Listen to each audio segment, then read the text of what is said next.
guys, you know how much I love the Championship. I've just quickly done an analysis on the next 5 games. And, you know, that will sort of sort things out just a little bit. We'll see. Anyway, but let's go for it. Let's see what you think at the end of it. Leeds, your next 5 games, you've got Cardiff at home, Sunderland at home. I reckon you're going to get 4 points out of that. I think Sunderland might cause you a few problems. I really do. They're good attacking side. They'll be up for it. But I don't think you lose at home. 4 points on that. Away, you've got Coventry, Watford, Sheffield United.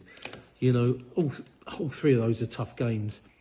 Away from home, Coventry just starting to play well. Watford, though, I think I've got a soft underbelly. I think you win both of those games if you're up for it, even though they're away. Sheffield United away, really tough. You might win it, you might get the draw, but I think Sheffield United at home, you'll find that really hard.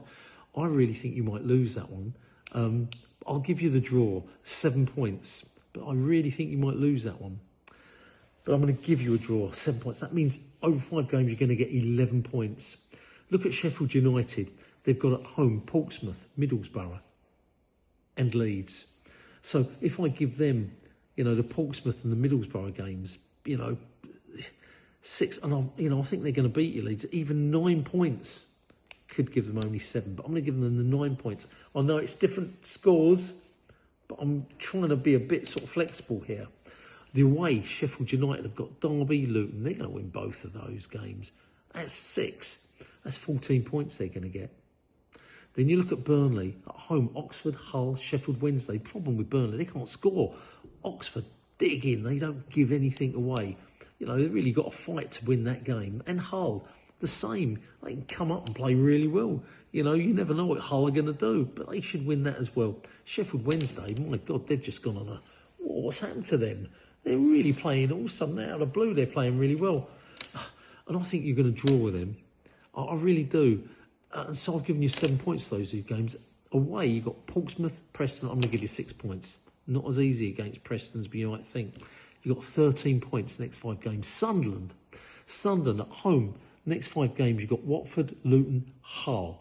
I think at home you'll beat all 3 of them. I really do. Luton definitely. Hull gives you some problems. Watford, soft underbelly. Don't like playing away. 9 points. Away though, Middlesbrough, Leeds. To beat both of those teams away from home, I think that's hard for you guys. I'll give you 1 point. I know you won't like that. I think you'll draw with one of those teams, and I think you lose. I'll give you a point. So all in all, you've got 10 points after 5 games.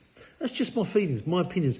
What that does is give Leeds 11 points, Sheffield United 14, Burnley 13, Sunderland 10 after the next 5 games. That really, what does that do? It brings Burnley on the same amount of points as Sheffield United and actually has Leeds a point below those 2. In other words, 1 point differentiating the top 3. Not much difference from what it is at the moment, but Leeds will have dropped down. Who knows? It could all be different. It depends on those games sort of between Leeds and Sheffield United, really, doesn't it? It seriously does. And Burnley, you've got the easiest next 5 games out the top 3. Sunderland, it means you're in just for the playoffs. Oh, that's after 5 games. I'm going to keep this piece of paper and see how, you know, what comes of it in the end. But that's just how I see it. What do you guys think, really? Logically, you know, because I said from day one, Leeds, Burnley to go up. Day one. But Sheffield United and Sunderland could easily trip that up. Sheffield United playing some good football, but they've let it slip. They really have let it slip. Look, in the last sort of 5 games, they've won 3 and lost 2. That is not good. Burnley, on the other hand, have drawn 3 and won 2. They just can't score. Leeds, drawn 3, won 2. Just see how it's so easy to change in this league. I think it's more fascinating than the Premier League. I really do. Football Chat Uncensored, Reno talking. Leeds fans, let's hear. Cause I love the Leeds fans really talk some sense. You know, want to hear Sunderland fans a little bit more because their Newcastle counterparts always come back to me and they are really positive about the things I say. Honestly, I have a good rapport with the Newcastle. So I'd like to see some more Sunderland boys come on this. Burnley, I love Burnley. I still remember Andy Lockhead. Any of you old boys still remember Andy Lockhead, centre forward, Ralph Coates? I remember these guys. I remember talking to Chopper Harris and asked him who the hardest bloke he's ever played against. And he actually said, "Yep, you got it." And it's funny. And I remember these blokes. I remember, bald head a little bit there, looked a bit like Bobby Charlton. Anyway, Football Chat Uncensored, Reno talking.